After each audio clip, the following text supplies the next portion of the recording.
बिस्मिल्लाहिर्रहमानिर्रहीम अस्सलाम वालेकुम रहमतुल्लाह। आज हम पढ़ेंगे व्हाट इज़ मार्केट, कि मार्केट क्या होती है, इसकी डेफिनेशन क्या है और इसमें इकोनॉमिस्ट जो है ना वो मार्केट्स को क्या समझते हैं, क्या कहते हैं और इसकी डेफिनेशन क्या है और इसकी एक्सटेंशन ऑफ मार्केट से क्या मुराद है और उसके बाद देखेंगे हम लोग कि इसकी टाइप्स कौन सी हैं मार्केट्स की।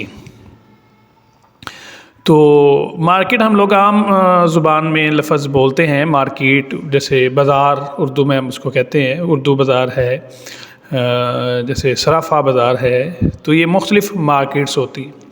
तो मार्केट बुनियादी तौर पर इसका मकसद होता है बायर्स को और सेलर्स को इंटरेक्ट करवाना, बायर्स का और सेलर्स का, ख़रीदने वालों का और बेचने वालों का इंटरेक्शन होना, ये हम मार्केट इसको कहते हैं। तो ये बुनियादी तौर पे जो मार्केट का फंक्शन है वो है बायर्स और सेलर्स को उनका एक्चुअल या पोटेंशियल इंटरेक्शन करवाना कि वो दोनों मिल लें।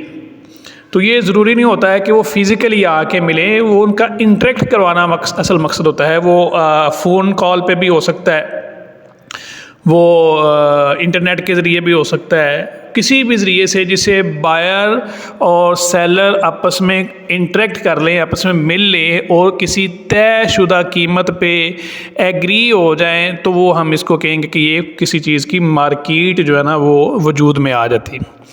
जैसे आपने कपड़ा ख़रीदना है तो आप उसके लिए जूतों की मार्केट में नहीं जाएंगे, क्योंकि आपको पता वहाँ पे कोई भी कपड़े के सेल करने वाला, कपड़ा सेल करने वाला कोई बंदा मौजूद नहीं है।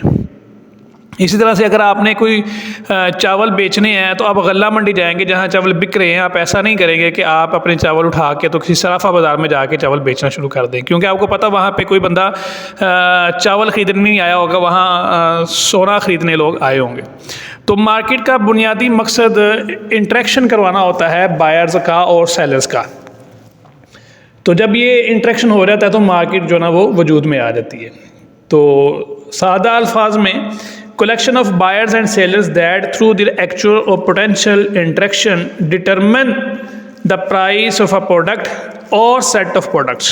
किसी एक प्रोडक्ट की जो प्राइस डिटरमिन करने के लिए इंटरेक्शन होता है बायर्स का, सेलर्स का, तो उसको हम लोग मार्केट कहते हैं। तो बहुत सी मार्केट्स हैं आपके इर्द गिर्द जो हैं। अगर आप बाज़ार जाएँ, चक्कर लगाएँ, तो कहीं किताबों की मार्केट है, उर्दू बाज़ार है लाहौर में, किताबों की मार्केट है। आपको पता है कि अगर मैंने किताबें ख़रीदनी है, कापियाँ ख़रीदनी है, पेपर प्रोडक्ट्स ख़रीदने हैं या कोई भी जो स्टेशनरी से मुतल्लिक़ा सामान ख़रीदना है तो मुझे उर्दू बाज़ार जाना पड़ेगा। इस तरीके से अगर आपने कोई सामान ख़रीदना है, ग्रॉसरी ख़रीदनी है ज़्यादा मिकदार में, तो आपको पता है कि वो अकबरी मंडी में मुझे ग्रॉसरीज़ की मिल जाएगी। कोई क्रॉकरी ख़रीदनी है या इस तरह की कोई और जनरल आइटम ख़रीदनी है तो आपको पता है जी शालमी में मुझे ये चीज़ें मिल जाएंगी। तो आपको बतौरे बायर आपको चीज़ें पता चल जाती है कि मैंने ये चीज़ बाय करनी है तो कहाँ से मुझे ये चीज़ मिलेगी, तो आप उसी मार्केट का रुख करते हैं। इसी तरह से अगर आपको पता है कि हमने कुछ चीज़ बेचनी है, आपके पास कोई आउटपुट है, कोई प्रोडक्ट है और आपने वो चीज़ बेचनी है, तो आपको पता है कि ये चीज़ कहाँ बिकती है, तो आप उसी मार्केट का रुख करेंगे और वहाँ जाकर उस चीज़ को,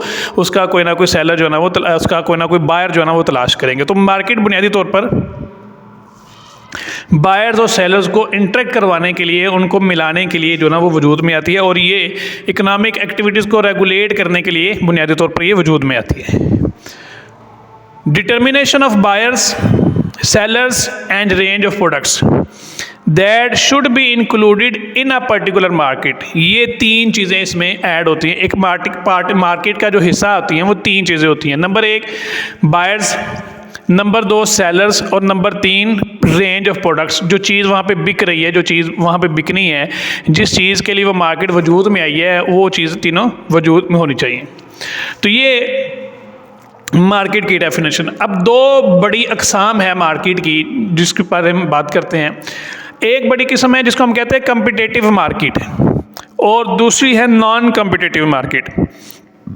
कम्पिटिटिव मार्केट सिंपली आसान अल्फाज में ऐसी मार्केट है जहाँ पे कंपटीशन होता है, ये कंपटीशन इस तरह का होता है कि कोई भी इंडिविजुअल, कोई कंज्यूमर या कोई प्रोड्यूसर, दोनों में से कोई एक भी प्राइस को डायरेक्टली इन्फ्लुएंस नहीं कर सकता। बहुत सारे कंज्यूमर तो कर लें, लेकिन कोई एक अकेला कंज्यूमर उसको इन्फ्लुएंस नहीं कर सकता।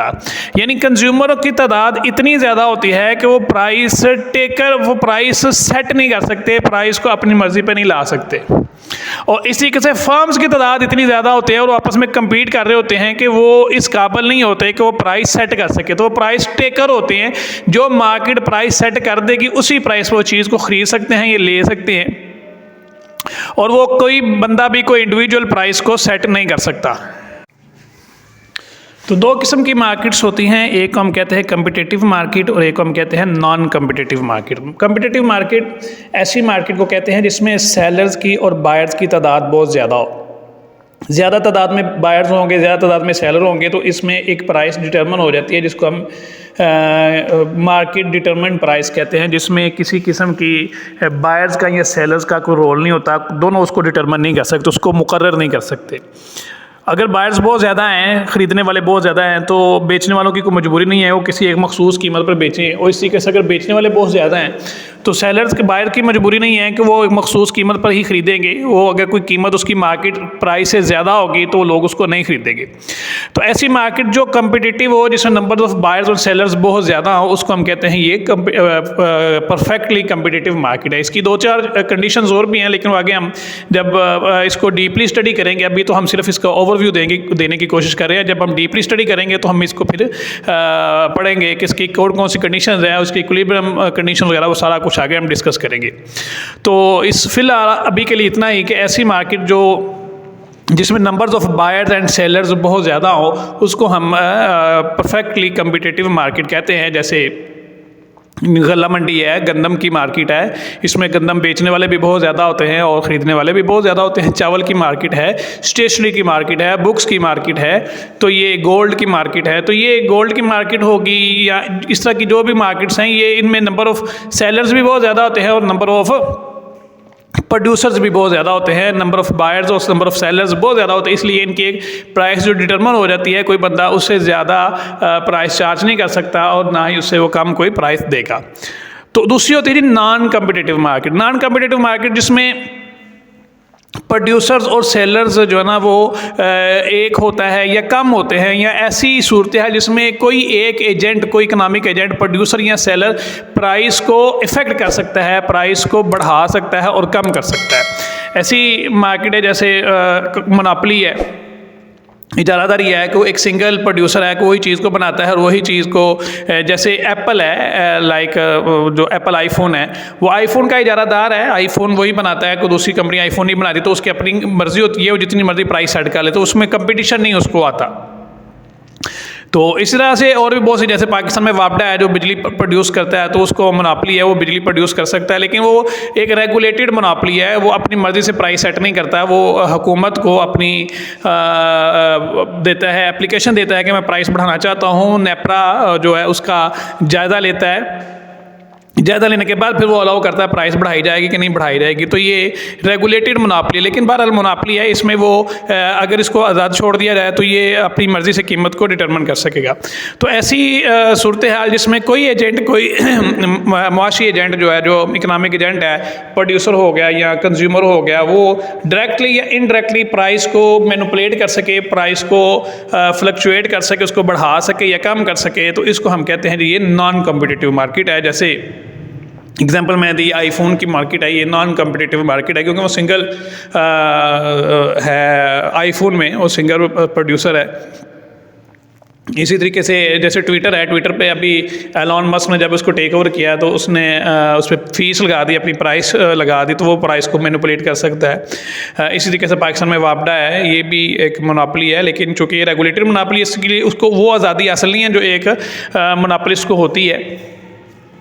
बहरहाल non competitive market is a market is non competitive when the agents acting in such markets have the power to directly or indirectly influence the price, something that does not occur under perfect competition। तो ये अगर वो directly या indirectly उसको determine करने में helpful होगा तो फिर वो इसको हम नॉन कम्पिटेटिव मार्केट कहेंगे।